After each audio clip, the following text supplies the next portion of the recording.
Every online business owner that I speak to at the moment is kind of using AI wrong. They're using it as a tool instead of integrating it into their business. And so in this video, I just want to explain the difference so that you get crystal clear with it. If we haven't met before, my name is Liz and I love systems and I love AI.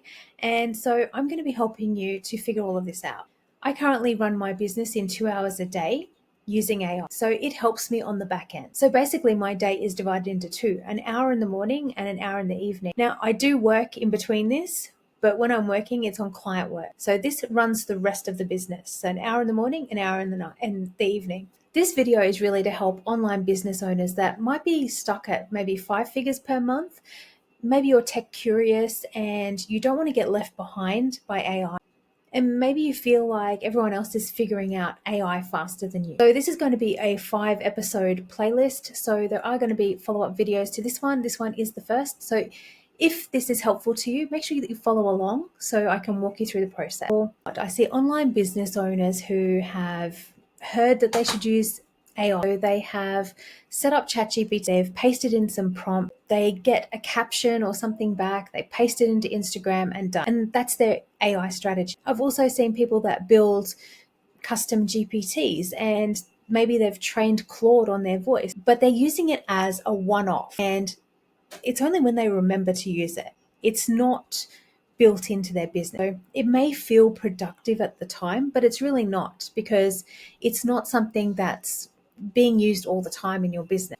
I want to go through the differences. So basically, when you use ChatGPT or any AI like that, you are using it as a tool. When I say you need to use it as infrastructure, what I mean is that you're still, if you're using it as a tool, you're still doing the operations side in your business. So you're doing the planning, you're looking up things, you're recording information, you're the one making decisions, you're following up, etc. Whereas if you are using AI in your business, it's helping you with that. It's taking that off your plate and freeing up that time for you to do other things. So if you feel like you're drowning in admin, I'm probably talking to you. If you're still paying for VAs that AI could be doing the work better, then I'm talking to you. If you miss things all the time, like if you find that there are things falling through the cracks, then this is for you. And if you're feeling like you're getting outpaced by people who are already using AI, then you need to look at adding this into your stack. So if you have ever opened up ChatGPT and written a caption and thought, oh, this is useful, but I'm still doing all of the work, I want you to hit like so I know that you feel this and I know that I am speaking to the right person. Here's what AI in your business as infrastructure actually looks like. So AI sits inside of your operation. It reads your CRM, it writes your daily task list, it drafts everything in your voice, even without you asking it to. It processes your invoice. It runs a weekly review for you. It even pulls your morning brief together. So when I say morning brief, I mean you say good morning to it, it goes away for a second and it comes back and it says you've got these emails that you need to answer to, these ones don't need any answers to, you've made this much money overnight. You've got a help desk ticket that needs action. It goes through all of that for you and gives you that summary in the morning. So you can just work through it. And that speeds up so much time in your business. You can also say to it, okay, go back to that email and reply and say this. Because it's built in, it's connected to your tool. It is built into your infrastructure. So that's the difference between having it as a tool that you use sometimes and you use for basic text related things versus using it in your business to actually help you to grow and scale. So let's talk about some real numbers. I have 7 products live at the moment in my store. I publish 10 blog posts per week, emails twice per week. Pinterest is auto-publishing every single day, multiple times a day. I have a help desk that replies to any help requests that come through. The AI actually goes and scans all of the resources that are related to that product and then comes back with fixes and things like that. And it drafts a reply and then I just read through it and approve it or say, no, I think it's actually this.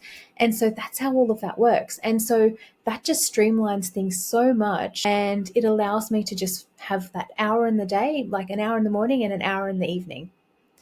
And that's it. So I'm not typing fast. Claude is reading my Airtable. It's doing all of the repeatable tasks for me. It's writing back to Airtable and updating it. So I hardly ever have to log into it. So I think that the people that are going to win in the next couple of years aren't the ones that are using AI more. They're just the ones that are using it more deeply and they have it built into their business. So the way that I see AI working in the future is that basically we are going to be like a creative director. We are going to be leading it, but it's going to be doing the work for us. So we're going to be coming up with the ideas of what we want to do, and it's going to be behind the scene helping us to get it all done. So think of it as having multiple different assistants behind the scenes. I believe that that's the way that everything is going to work, and that's the way it's starting to move already. So I do feel like there's a lot of people who will get left behind because they won't implement it and they will think that it is too complicated. And it's not complicated at all. It's not even technical. It's just that it's unfamiliar to you at the moment.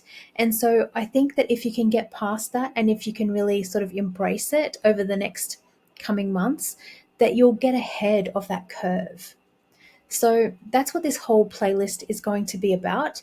It's going to be showing you how you can actually use Claude to help you to run your business on the back end so that it's part of your infrastructure and not just a tool that you're using every now and then. Drop the word stack in the comments if you want me to show you exactly how you can set all of this up in your business. The next video, I am going to go through the easiest part of the stack to build, and that is the morning brief. The link is right here.